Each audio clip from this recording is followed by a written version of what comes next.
i bial nu kha trend de ong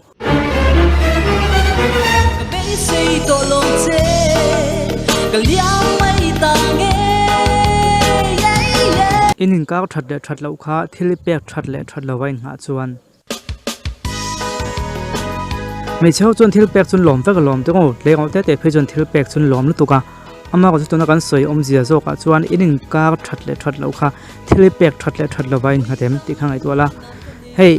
thil hi in pek hi in pe deu chi nom ve a tin in pe ngai lem lo chi te pon oma kha kha chi eng polon ta se thil han pe ta ni i thil pek kha lo mem a thil pek tha chu lo mang chui la te fo mai thea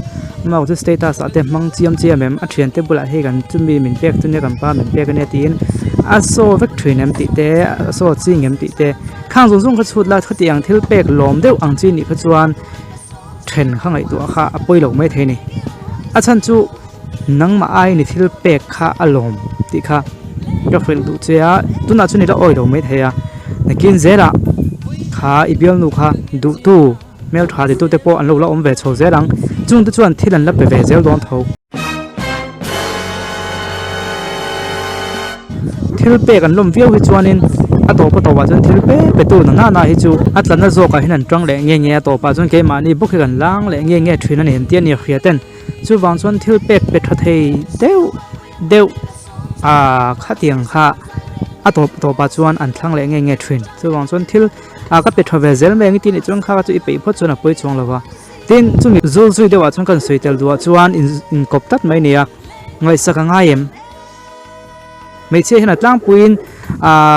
bel patan chun min ngai sak min khe thiam min ngai sak tu ni se ti an soi fo thina he hi a thu chuan a dik ve thup mai ni ama ko chu a practical tak chuan in typical full over thei deuh mai nia he ti zong hinan ngai tu taila tlangwal pa ngai tak de fel tak ti mai tiang fel tak kan ti khan he minung chang fel ni lovin tlangwal pa ngai ti zok tiang o na anei tu ka ngai taila an na anei nga an na pi lama ama mi mala engma project emo engmo I anei veang chu mi pa ngai chuan nei thrin ta chung zong a hun man ngai tu chuanin a hun ol hi ham pai taila atam lu tuk theilo ni mi pa ngai china chuan ka sei thrina hei jegol te na ke chu bel patan chun na min nei chot thei tu ka du ten te thrina he ho status te hi fiam thu hian ka comment thrina ka ni ngam tla deu chu tiang ang bel pai hu chuanin a thla khat tho chu tam lo ve kho pang tin fiam thun ka va comment thrina ni ka va mu si thil ni lovin ama ka thil ni na dik tak ani tun lai tlengol tam tak chuanin berang thei tu te ngai sak liao a len chuak puya te hun nga yang sunday ni piang len chuak pui theiang te kang khan du thrina ni chu tlengol te hei chu ngai zong te in pui pasal tu kan ni lo tlang puya in che sual pui thin tho nangin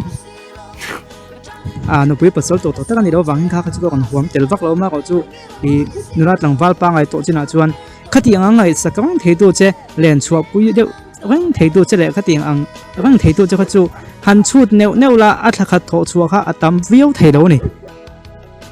me khing ne phunga thil thei ni lo ni chu mo ama ko chu nu le pa ten ho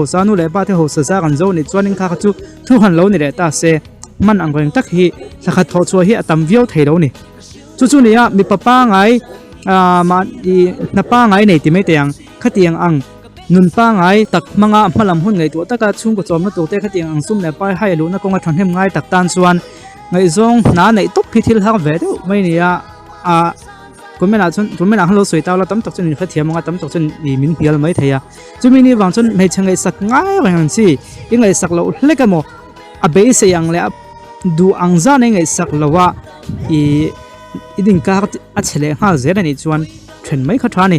ti chuan ama ko chu ka ta khan kan soi do chu game sing khel san te le khatiang thil kha chu a huam tel lo ne tu na kan sei chu hey kan hun man dan an sing han mo I hun man dan mil kha ingai zone mai ngai don ti na ni chu ma ko chu in trend don hian video ma san ma kan soyang dewin in trend chan tha tak om lo chin in trend chu ha ko khop maya ama ko chu a tha ni ti kha chu lo ve khun ta la khatiang nga ngai sak ngai rang nam chi kha chu angai sak thei tu nen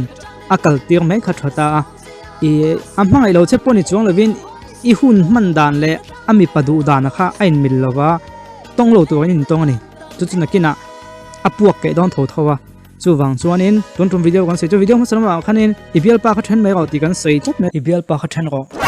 chu wang chun ton chu ibial nu kha ti kha sei ve ngai chat me chu wang chun ibial nu kha then mai ang che eng wang he kan ti chuan a hlim le hlim lo te in kal thade thalo te kha thili pek thade thadlawa ain ngat dewani khia to chon thena thani tin thil pek alom viawa a thil pek a status wak waka e in nang man hen alom thu soi pon ni lowa midang a khave tu tul poi ti dem lo te khria tu le mu tu ka pholan wak thin chuan then kha alag ngai don ani ti kha khia lok sa tha tin ngai sak ngai lu tuk tak mai a ka ngai sak man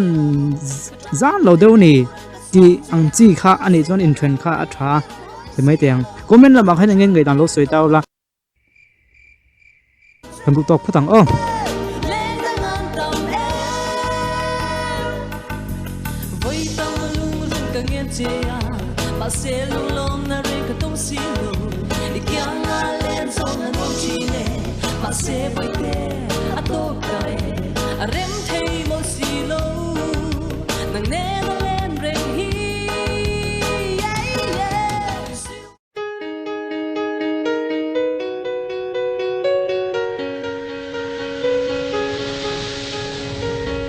Hela môi he